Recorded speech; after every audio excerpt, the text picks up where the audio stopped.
A gente falou do ministro Alexandre de Moraes, pois bem, uma inovação desse ministro Moraes, na forma de fazer a intimação judicial, a revelia do devido processo, pode acabar se voltando contra ele mesmo. O advogado das empresas Rumble e Trump Media, o Martin DeLuca, acionou a Justiça Federal dos Estados Unidos para que Alexandre de Moraes seja intimado por e-mail no processo que ele enfrenta por censurar empresas e cidadãos americanos.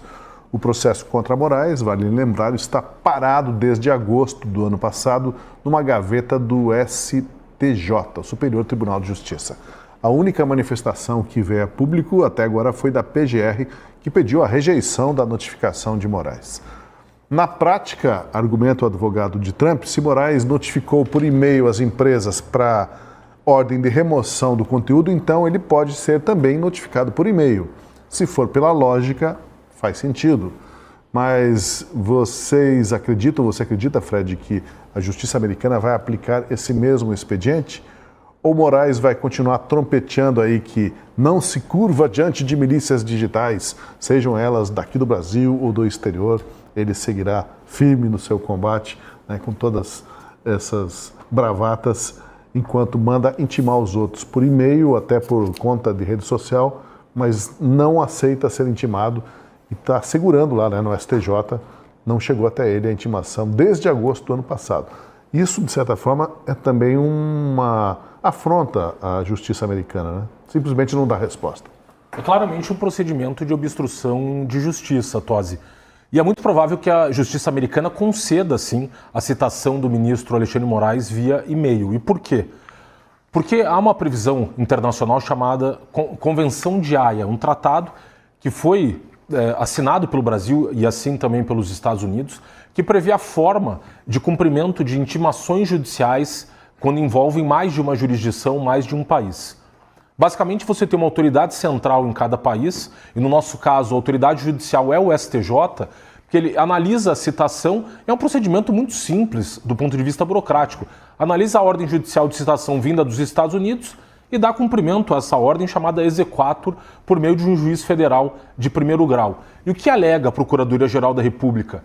Basicamente que essa ordem de citação violaria a soberania brasileira, porque o ministro Alexandre de Moraes é um agente do Estado e, portanto, ele estaria investido da imunidade internacional. E qual que é o argumento do advogado Trump, basicamente? Quando ele processou o ministro Alexandre de Moraes nos Estados Unidos, por que o ministro Alexandre foi processado? Porque ele emitiu ordens de censura contra usuários da plataforma Rumble via e-mail. Ele comunicou essa empresa via e-mail, o seu escritório jurídico na Flórida. Essa empresa não tem operação no Brasil, ela não tem escritório no Brasil, e o ministro Alexandre de Moraes deveria ter cumprido esse rito internacional e comunicado na autoridade central no Brasil, o Ministério da Justiça, que comunicaria o Departamento de Justiça americano para que então fosse citada a empresa Rumble nos Estados Unidos. É com base justamente no descumprimento dessa ordem de censura e também de fornecimento de dados de usuário que a empresa Rumble acabou sendo proibida de operar no país e suspensos os seus serviços em fevereiro do ano passado. A empresa Rumble entra com uma ação pedindo a declaração da inexequibilidade dessa ordem judicial brasileira nos Estados Unidos, e a juíza diz o seguinte: olha, eu nem vou dar essa ordem porque, na verdade, essa decisão do ministro Alexandre de Moraes ela é juridicamente inexistente nos Estados Unidos, justamente porque ele descumpriu o rito estabelecido no direito internacional. Aí a empresa Rumble vai lá e faz um aditamento à petição inicial pedindo, para além dessa tutela declaratória, uma tutela indenizatória, que o ministro Alexandre de Moraes seja condenado a pagar os danos causados à operação da Rumble e da Trump Media, justamente porque a Rumble, quando ela surge como uma alternativa, um concorrente aos serviços do YouTube. O YouTube estava ali censurando uma série de usuários, especialmente por questão de opiniões políticas, e a Rumble surge no mercado e diz: olha, nós vamos concorrer com o YouTube, nós vamos preservar a sua liberdade de expressão e, salvo em algumas hipóteses muito específicas, nós vamos preservar o seu direito a se utilizar da plataforma, especialmente no campo político. E aí a Rumble alega que essa decisão do ministro Alexandre de Moraes, ao obrigar que a empresa censurasse os seus usuários, ela obviamente causou um dano muito grave à imagem da empresa nos Estados Unidos. Então, a juíza manda que o ministro Alexandre de Moraes seja citado. essa citação chega no STJ e eles sentam em cima do processo. Eles blindam o ministro Alexandre de Moraes com o apoio da PGR, do Procurador-Geral da República, Paulo Gonet, e também da Advocacia Geral da União, do senhor Jorge Messias, que dizem que essa ordem de citação violaria a Convenção de Haia pela questão da soberania do Brasil. O que faz, então, o advogado da Trump Media hoje? Ele protocolou esse pedido de citação do ministro Alexandre de Moraes nos Estados Unidos via e-mail, dizendo o seguinte: olha, se trata aqui da tentativa de responsabilização de um agente estatal brasileiro nos Estados Unidos, mas quando ele emite essas ordens de censura, ele não está atuando na condição de ministro da Suprema Corte, porque a Constituição brasileira veda a censura nos artigos 5º e 220, e, portanto, quando ele pratica esse ato, ele pratica na condição, nós chamamos juridicamente de ato ultra vires, que é o ato praticado para além da competência, da atribuição legal ou estatutária de um agente público. Até no direito societário também é uma discussão que se coloca quando o administrador de uma sociedade pratica um ato para o qual ele não tinha poder, ele não estava investido para praticar aquele ato, e depois os proprietários da empresa querem responsabilizar o administrador e se diz que ele praticou um ato ultra vires, porque o contrato social da empresa não dava poderes para aquele administrador. E aí ele alega isso, falou, olha, o ministro Alexandre de Moraes praticou um ato ultra vires, ele tem que ser responsabilizado porque ele não agiu na condição de agente estatal dentro da sua atribuição constitucional, e o STJ está blindando o ministro Alexandre de Moraes. E aqui um trecho interessante dessa petição que ele diz o seguinte: o STJ está blindando o Alexandre de Moraes, assim como o STF e a PGR blindaram o Alexandre de Moraes no caso do Banco Master. Ele cita o caso do Banco Master na petição, dizendo, olha, o Banco Master é um caso inclusive de interesse para os Estados Unidos, porque Daniel Vorcaro tinha um escritório nos Estados Unidos, que também foi decretada a liquidação da operação americana do Banco Master.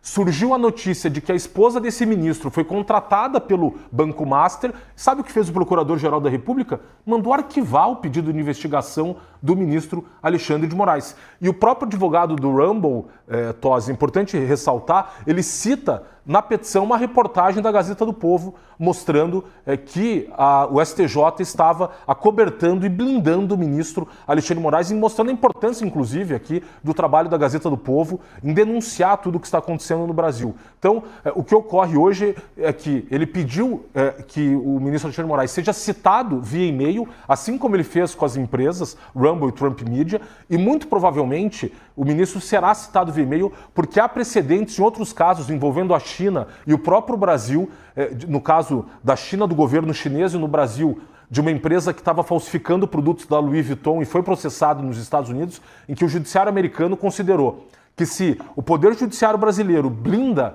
agentes brasileiros, seja pessoa física ou jurídica, o próprio governo brasileiro, por meio da invocação dessa cláusula da soberania, cabe sim ao Poder Judiciário americano fazer a citação por outro meio que não o da Convenção de Haia, e, portanto, já é precedente para que o ministro Alexandre de Moraes seja citado no Poder Judiciário americano, e é muito provável que essa juíza, com base nesses argumentos apresentados pelo Martin De Luca, conceda esse pedido de citação, e aí o ministro vai se ver na situação em que ele vai ter que se defender de uma ação que, em último caso, pode redundar numa condenação do ministro na casa das dezenas de milhões de dólares. E lá, no caso de processos como esse de responsabilidade civil, esse é um caso civil, o julgamento é feito por um corpo de jurados, como acontece no Brasil nos casos de crimes dolosos contra a vida, que são jurados que julgam. Lá, mesmo casos de ilícitos civis, jurados, pessoas do povo americano, serão sorteadas para participar do julgamento, e é muito provável que esse processo, chegando ao final na fase de julgamento, ele será condenado, e aí se vai se ver com uma condenação na casa das dezenas de milhões de dólares. Então, é um precedente interessante, e me parece que o ministro hoje não vai conseguir dormir, porque muito provavelmente vai ser citado via e-mail. Olá, eu sou a Rossana Bittencourt, da Gazeta do Povo. Espero que você tenha gostado do vídeo. Aqui na tela você pode clicar em outras opções para continuar acompanhando nossas análises e comentários. E não esqueça, assinando a Gazeta do Povo, você apoia o jornalismo independente, garante acesso a conteúdos exclusivos e fortalece nosso trabalho aqui no YouTube. Muito obrigada!